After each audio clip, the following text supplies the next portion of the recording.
Hello to our friends and family. Welcome back to your favorite trio of siblings. We're back in the house. It is a Tribe Called Dhillon. Yeah, Tribe Called Dhillon podcast. I had to think about that. I'm Angie Dhillon. And I'm Rose Dhillon. And I think I'm Alvin Dhillon. Yeah, I'm pretty sure you are. I think I'm Angie Dhillon, right? And then you're Rose Dhillon, right? I think so. Okay, anyhow, I hope you had a great week. We're just going to get right into our Win of the Week segment. Who wants to go first? I can.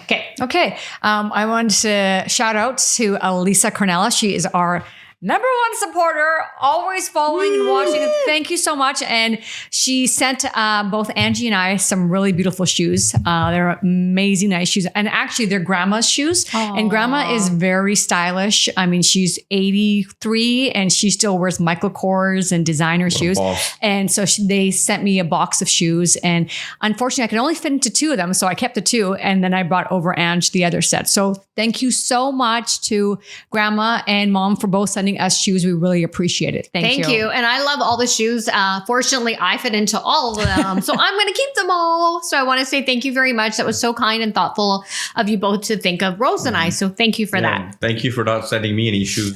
Now I have to walk around bare feet. Uncle Jim, I wonder if you fit into Uncle Jim stuff. Well, Hey, those shoes are probably valued at about $1,500. Yeah, I looked up some of the shoes. They're not cheap. They're very expensive Grandma shoes. and Auntie Lisa, what are you doing wearing these high-end shoes? Watch out, Auntie Lisa. You might see some on Facebook Marketplace soon. Those shoes, no, it's no, those are keepers. No, those are keepers. And the other reason I like to keep them is because it's almost like am I saying this right? Like an heirloom item. Like it's like I'm gonna wear that places and I'm gonna think like, grandma walked, hit the pavement in some areas with this, and I'm gonna feel like her energy and her spirit and her wisdom's always gonna be guiding me through things, when I'm wearing her shoes. I love that. So that's the way I interpret I'm gonna do that. Yeah, so like that, they're always gonna be with us wherever we go. So we just want to say that's the way I looked at it. Is like it's something that I can probably pass down because I know they're an amazing quality. So thank you for that. Okay, thank you. That's another win. I'm going to piggy bank off that win, but I do have another win that I'll discuss after. Al, over to you. I got a pretty cool win. I'm not a big fan of like concerts and big crowds and whatnot, but if I have an opportunity to go see somebody in a box seat, I will take that opportunity. So thanks to my lovely sister, Ange. She has a hookup on some box seat tickets. So she asked me, she's like, I've taken everybody to see different concerts in the box. She's like, you're the only one that's left that hasn't gone. So what do you want to see? It'll be like a part of your birthday gift. So I was like, let's see who's coming out. So she's like, well, she finds out, she's like, Drake is coming in August. And this is like 6 months before. She's like, do you want to go see him? I was like, I will go see Drake. I was like, I'm a big Drake fan. I love his music. I love him, what he stands for and what he's accomplished. So I was like, I will go see him. And we went and it was amazing. It was. The general crowd for me still, I think we're a little grown for that type of crowd. But because we were in a box, we had our own curated guests. Yeah, that we had. Bathroom? Yeah, our own private facility, own private entrance. So that part was cool, but his performance and what he stood for and how his delivery was and how he got everybody so included and you felt really a part of the whole the show, that was awesome. But the one big thing I took away from that was instead of looking at it as like, oh, I wish I could be like that, I was like, I'm going to do that one day. I was like, I'm going to sell out an arena by doing stand-up comedy. And I felt it. I saw it. I was like, if I can do 500 people and make them laugh, I was like, I can do 20,000. Wow, good for you. 500 to 20,000, just like that. Yep. We going all the way up. I like it. I like the confidence. Good for you. Good for you. So you got inspired that evening. He just made me believe in me. Like, it was just, I was like so captivated by that. I was like, this is amazing. I was like, I was soaking it all in while I was there. And I was like, I'm going to meet him. I'm going to meet him one day. Wow. I think Miko's going to meet him one day too. Going to meet him. Guess who's back? Did you wish you were at the Drake concert too? Well, I guess awesome. Good for you. I'm sorry he interrupted your segment here, but that was my win of the year. But guess who's back on set? Yeah, Miko. Hey, where's Miko? Come on, Meeks. Do you want to make your day? Want to come say hello?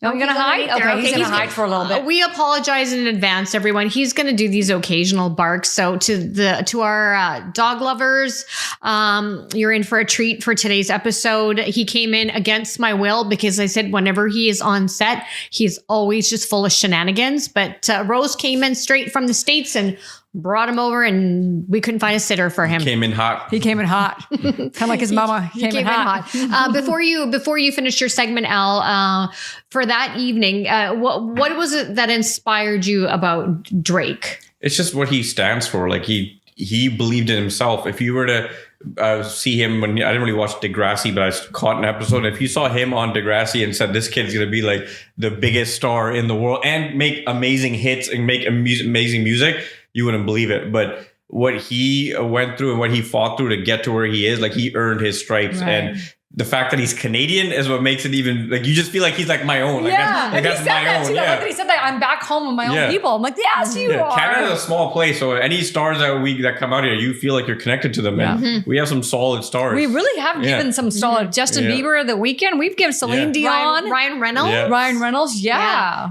Isn't it interesting? I feel. I have the same sentiment when he said, I'm proud Canadian and back home.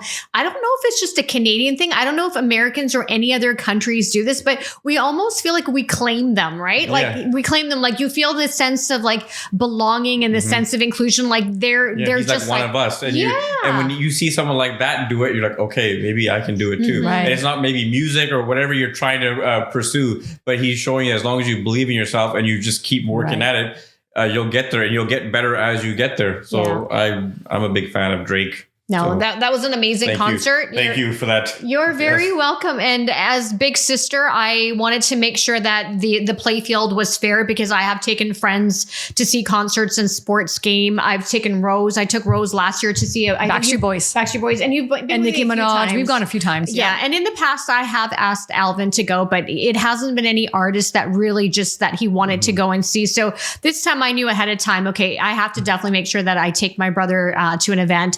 And it just so happened that Drake, the main event was coming. Apparently it was the concert of the year and you were able to go. Yeah, it was awesome. Really good performance, good show. It was awesome. I liked it. For me, I think the coolest thing was when they kind of dim the lights and everyone takes on turns on their flashlight on their cell phone and they light up the whole entire arena. It is so cool. I like how we made everyone like look to your left and look to your right and show someone that you don't know some love. And like everyone, even the people next to me that I found annoying in the beginning, after that I was like, yeah, that's all right. That was a great concert. So thank you, Drake, for coming to Vancouver for 2 shows. Yeah. 2 shows that were sold out. So we're super excited. And my win of the week this morning, I'm kind of hooked into going for morning walks now on my Saturdays and Sundays. I used to go to the gym, so I've kind of switched it up because I know that the weather's going to start turning here in Vancouver and it's going to start to rain and rain heavy. So I figured I'll save the gym days for rainy days. So I had an amazing 25-minute walk this morning. Feel very good. Nice. Good for job. you. Yeah. Okay, let's get into today's content. I'm super stoked. I was stoked all week talking about this. It is the month of October. So when I think of October, I don't know why. I just think of ghosts, spirits, Halloween, the dead, like the dead, and just everything to do with a little bit of darkness and the unknown and some mystery. So today's content is brought to you by Alvin and I because Rose didn't take our lead. She tried to watch 2 episodes and she kind of just called it quits. 1? Yep. Okay, but we're going to still talk about it. Yeah, we're still going to talk about this episode because we would like to hear what you think of this show. And I'll take it away. We're going to start talking about, today is the paranormal. I wrote this down. We're going to talk about secret portals, the supernatural, everything to do with the unknown, the mystery, and another dimension, and pertaining to the Skinwalker Ranch docuseries that's on the History Channel right now. So Al, how did you get into the show and how did you find out about it? Yeah, so I was looking through the guide and there's every day gets uploaded with new TV shows, and the only thing that really caught my eye was the name. I was like, oh, that's kind of cool. It goes The Secrets of Skinwalker Ranch, and just that word Skinwalker, I was like, that's kind of weird. And I saw it and I ignored it. Probably a few weeks later, I saw it updating again because every week a new episode was getting added. And I was like, let me just see what this is all about. And I looked, I was like, oh, it's actually about a place in Utah, in the Uinta Basin, that's been a hotspot for UFO or UAP activity for like hundreds of years that people reported. And it's a docuseries that they started to go and investigate a little further into it. And that's why I was like, this seems kind of cool. So I was like, let me start it. So I started one episode and started off a little slow, but I'm really into these kinds of things. So I was like, okay, let me just give it to the second episode. And then it started getting cooler and cooler to the point where I was like, okay, I'm watching 3-4 episodes back to back. And then I started trying to save them because I was like, oh, there's only 4 seasons so far. I was like, I want to make this last as long as possible. And it was so intriguing, and it just makes you think outside the box. And the main thing is they have so much footage, like actual footage of like UAPs, which I think stand for unidentified phenomenon. So they don't call them like UFOs anymore, but it's just objects flying in and out of the mesa, this one part of the property. And there's just a lot of paranormal and a lot of unexplainable stuff that's happening there. So they go to do testing and whatnot. And every time they go to do tests, like they'll bring in contractors and all these equipment, like people that used to work for the CIA, and their equipment would fail. They couldn't work. It would work 1 second, fail the next. So it was really, really cool and really intriguing. So it was like a must watch. And then after I watched about the first season, I told Ange about it. I was like, you need to watch this. And I was like, just watch it at least to the 3rd episode, then you'll get hooked. And she got hooked onto it too. I did. And I'm an advocate for this show. I'm going around preaching to everyone to watch this show because I'm a big believer in paranormal activities. I do believe that there is some sort of a parallel universe. I definitely believe that there's spirits, there's people guiding us from the other side or just from up above, but they can't make that physical contact with us. So they talk to us in signs and codes. They use mediums to like lights or electricity or something to send you signs. Because how are we supposed to say that we're the only beings in this universe or on this planet? We haven't gone further than, I don't know, the Mars to see what's out there in our solar system. So I would say we got to be ignorant to think that we're the only ones alive on this planet, and there's no other higher intelligence out there. So I'm a firm believer in that, and I think it's really cool. It's a cool wormhole to go down because it just gets you thinking about like, well, what else is there? Yeah. I agree. And you have to think like before we came on this planet, there was people before us, like the dinosaurs and, you know, all these, and, you know, there was life before we came. So there must be life somewhere else on another planet or in another universe or just where we can't make that contact with that life. We can't be the only intelligent life here.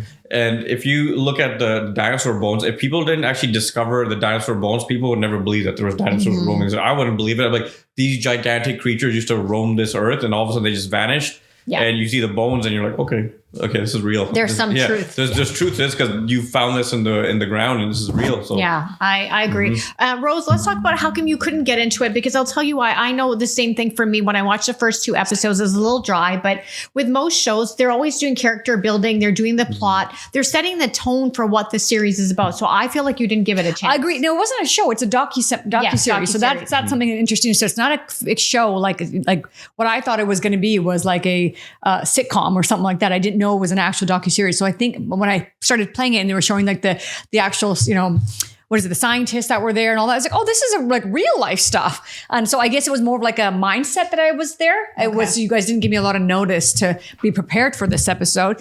So I jumped and watched Rocky Irani instead.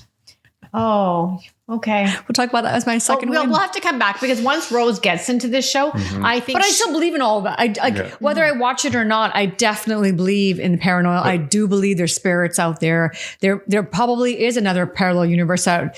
We just don't have enough information on. But the reason why I say you have to watch is because it gets cooler and cooler and the evidence that they show gets stronger and stronger to show that there's something so unexplainable going on here. And it just sounds like they say it's a dimension to another universe because things go into it, they disappear and things come out of it. And there's so many weird anomalies in the area that they can't even get to it. So it's just cool. Like I'm curious to see what the next episodes, next season is going to get released. And I'm excited. There definitely, I think there has to be some sort of a secret portal because this was Einstein's theory, right? To do with a wormhole, like a funnel, right? A funnel. It's like a shortcut, like how they say in like Star Wars, where it's like you get into a wormhole and it basically allows you to get so much further a lot quicker instead of just going in a straight line. And you travel somewhere else. It's hard to explain, but it's also really cool. It is. And what I learned from this show is, so for those of us that don't really know too much about frequencies and things like there's a 1.6 gigahertz frequency that was always coming on the ranch whenever phenomena was occurring. And what I learned is that the 1.6 gigahertz is actually the frequency between communication between Earth and space and Earth. So that's that frequency where you can see that somebody's trying to communicate with these investigators. The NASA and everybody uses. That's the frequency that I guess works the best to go. That's why they say it's like that communication frequency, because they're able to use satellites and that to communicate at that frequency. Yeah. So they're saying if they're on that frequency, something's communicating from Earth and space back and forth. Yeah. But, and there's unfortunately strange mutilation with the poor animals that have been on the ranch. Yeah, I did see that in the very first episode when the cow was dead. Then I was like, oh no, this is real stuff. I was like, I'm not really ready for that right now. It always occurs when there's a phenomenon in the air. So my thinking would be there must be some sort of radiation coming from that phenomenon that's so strong that it's allowing it to float. That's probably when something it's like a microwave. When something stands over, that's just basically frying the animal. Yeah, which is really unfortunate because you can actually see in some of the episodes where the animals get really anxious and they're running away from something, and there's some sort of energy that they're picking up. There's a spike in the energy and in the radiation there as well. And these are all high level scientists and investigators. Oh yeah. It's They're like all nuclear physicists. And, I think they had a spin-off to that show called I think Beyond Skinwalker Ranch, because now there's other portals that they're trying to pick up on. One place was in Vegas that some movie owners bought, but they also have similar types of findings there. And the guys are from the CIA, so people that used to work with the CIA. Yeah. And there's a lot of information that they have that they can't even talk about. So it's like they have it, but they know they're just following the investigation, but they know what's out there because the previous owner of this ranch was called something Bigelow. Yeah, and he was a billionaire that he also was working with the CIA, and they had found or uncovered so much stuff that they just kind of basically, I think they were having too many problems in that piece of property that they basically sold it off to the next person. And that new billionaire was a billionaire that lives in Utah, and he's very much about like, let's go discover, because we could be on the forefront of like science, which they are now because they're trying to push through and they're making that information public by having the TV show. Because when the government does it, everything is all private. I was going to say, and then when people do bring it up, then they go missing and you're like, what happened to that person? There's episodes where they're doing testing and all of a sudden these helicopters will show up in the air and they're supposed to be displaying like their tracker. On the tracker, and they're turned off. And the only way you can do that is if you're like high level government stuff. Wow. Yeah. They're definitely monitoring what testing and activities they're doing. But the thing that I love the most about the show is the owner of the Skinwalker Ranch. What is his name? I forgot his name as well, but he is so open-minded and he's so, I guess, involved in allowing the crew to kind of push the boundary and to see, what really is on his property. And I think this is the first time that a show like this has come to light to make us realize there has to be something more than like just what we are here physically on this planet. Yeah, because there's so many experiments that they do and they do systematically. And every time you see them doing something, like all the engineers are like, we can't explain what's happening to us. Like the helicopter goes up to a certain distance and they starts encountering a lot of problems. The guy's like, my altimeter is showing me all over the map. He's like, we have to go back down for safety reasons. So it's so hard for them to get like proper evidence because as soon as they try, they fail. Oh, I figured out Brandon Fugel and his brother Cameron Fugel, who is the helicopter operator. Yeah, that's the whole family is like that's a cool helicopter. I actually want to go on top of that helicopter. Yeah. I like the view they have though when they're doing the meetings when they all just sit together and like the backdrop is like of the mountains and the piece of the highway is really cool. Well, the reason I'm tabling and talking about this episode is because I actually think we should reach out to their team to see what the next series is about. I'm so intrigued by this. I'm so fascinated about all of this stuff because the thing is all the testing that they're doing, they actually have scientific evidence and data to back up their claim. So this is not superficial stuff that they're doing. You can physically see that when a rocket launches in the sky, it can only make it to so many meters in the sky and that it bursts or it busts, that it's a certain threshold, right? That it can't go past height. That when it hits, it is a certain area of it too, where there's a concentration of that energy. So it's going to get cooler and cooler. So we're just trying to see what the evidence is. But I know they were saying that there were some things when they started recording as they got kind of more detailed into it, there were some things where they'd pause and like, I don't think this can be on camera. Because sometimes like what happens is it might cause a lot of chaos of like, people from around the U.S. might start flooding into that area and doing stuff. So that's like what happened to that show you guys used to watch, the one in Montana. What was that show you guys liked so much? Oh, Yellowstone. Yeah, I actually met someone from Yellowstone who said, like, oh my God, that show brought in people moved there and dressed like what was on the show. And I was like, wait, what? Yeah, so I can see why they have to be protective of that. Yeah. Have any of you ever had an encounter with like UFO or UAP or something in the sky that you don't know, you couldn't identify what it was, and it definitely wasn't an airplane? There's been times I feel like I've seen that, but then I give it a few minutes and realize it's just a plane, because where we live, we're near the airport. So like not near, but down up there, and we're pretty close. So if I sit outside of my balcony every day, you'll see like 10, 20 airplanes coming in, but nothing yet so far. It's as far as seeing something like that. Feeling certain things and having certain like intuition feelings, I've had that, but nothing actually physically seeing it. I haven't physically seen anything either. And it's maybe because of our geographic location, right? We're that frequency. Like if you look at Utah, they've got that frequency there. And then now with, I think it's called Andy Bustamante, which is beyond Skinwalker Ranch, he's the ex-CIA. Yeah, he's the guy. And they're going now to Las Vegas. Is it called the Sedona? That Sedona area with the energy? Arizona. This one is Arizona? Yeah. Las Vegas one is another ranch. It was like these couple used to own it, and they sold it to a movie company. And I think they own it right now or whatnot. But there's just a whole thing about that too, that it's pretty interesting. Yeah. So I think there's certain hot spots of where the energy is going to be. And I just think in our city, in our area where we are geographically location, I don't think this is considered a hot spot. I think that makes sense, because if you think about dinosaurs too, they're not all over the world. They're in certain hot spots, certain areas. Like here, I think BC, I think they have a little bit, but Alberta has a big chunk of them there too. Certain climate, certain geographic certain locations. Areas. Well, I was in Utah like maybe 6-9 months ago for work, and there's a weird vibe that I got. But what I noticed is, because I always observe things when I'm driving around going places, there was a lot of suicide signs, and like even the workplaces I went to, there were signs in the back for like calling these numbers. And I like finally asked someone one night at dinner, and why is there so many suicide billboards? And like, oh, the state has the highest suicides because of the climate. They're really high. And then I'm wondering, high altitude. But I'm also wondering that someone goes, well, it's also because Mormon town. Yeah, so then I started thinking, wonder how much of what you guys are talking about, maybe, because it was very a weird feeling when I was there, and there was sign. I've never been to a state where there was that many signs everywhere. Wow, that's scary. Yeah. That's very scary. So what's the secret portal, Al? Like if we had to explain to a listener and our viewers right now, how would we explain what a secret portal is? Well, I can try to explain it. I'm not a scientist, but I'll give you a version that I think it is. Well, they basically try to say that it's a portal is basically a portal into another dimension or another part of the universe, but it's something you physically can't see. It's there, but it's something that is going into it, disappearing, and something coming out of it. So I don't know if you guys have watched Star Wars and things like that, but they talk about how there's wormholes, and when they want to travel through space quicker, like you're trying to get to that distance, instead of traveling in a straight line, you travel through a wormhole and basically gets you there. So it was like Back to the Future. I was like, that kind of feels like ayahuasca for me, but okay. Do you remember Back to the Future, how when he takes off, he disappears? It's almost like he's going into a portal, and then he goes back in time to another place, and he enters from that same place. So that's what basically a portal is, basically essentially a portal to another dimension, another universe. We don't know what's on the end, because I think they haven't gone to the point where they go through it and they come back. But if they have, that's the government, and the government hasn't released any of that information. But I'm sure there's technology out there. Like they say that there's UFOs.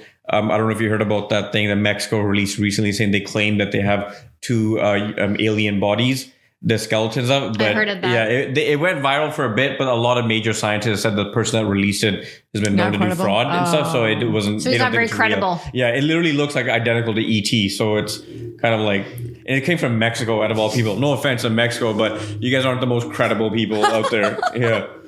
You guys don't have your country's controlled by the cartels. I'm not going to really say that like you guys have it all together. If it was the States, NASA released something like that, okay, that holds some weight, right? Right. Okay, so out of all the investigations that they did in all the series, because I know you and I have finished the series now, and I'm just wrapping up Beyond the Skinwalker Ranch series, which is a spinoff of that. What was the coolest investigation that they did that you were like, oh, wow? There were so many that it just kept getting cooler and cooler. But when I saw the one where they went up to a certain height and they were filming live like a UAP going into the mesa, disappearing, and then something coming out of the mesa, and it was on like their footage, and they tried to see in the infrared too, is that footage of it going into the mesa and disappearing, and then them bringing out the Aboriginal people to bring out their chants, because it was, the property originally was owned by the Navajo tribe, and I can't remember the other tribe. I think the Uinta. I can't remember. I don't want to mess the name up. But they supposedly went to war, and then one of them cursed the place, and they call a skinwalker like it's supposed to be like a werewolf type of thing that is shape-shifting creature where it turns into a coyote. Yeah, it can turn into anything.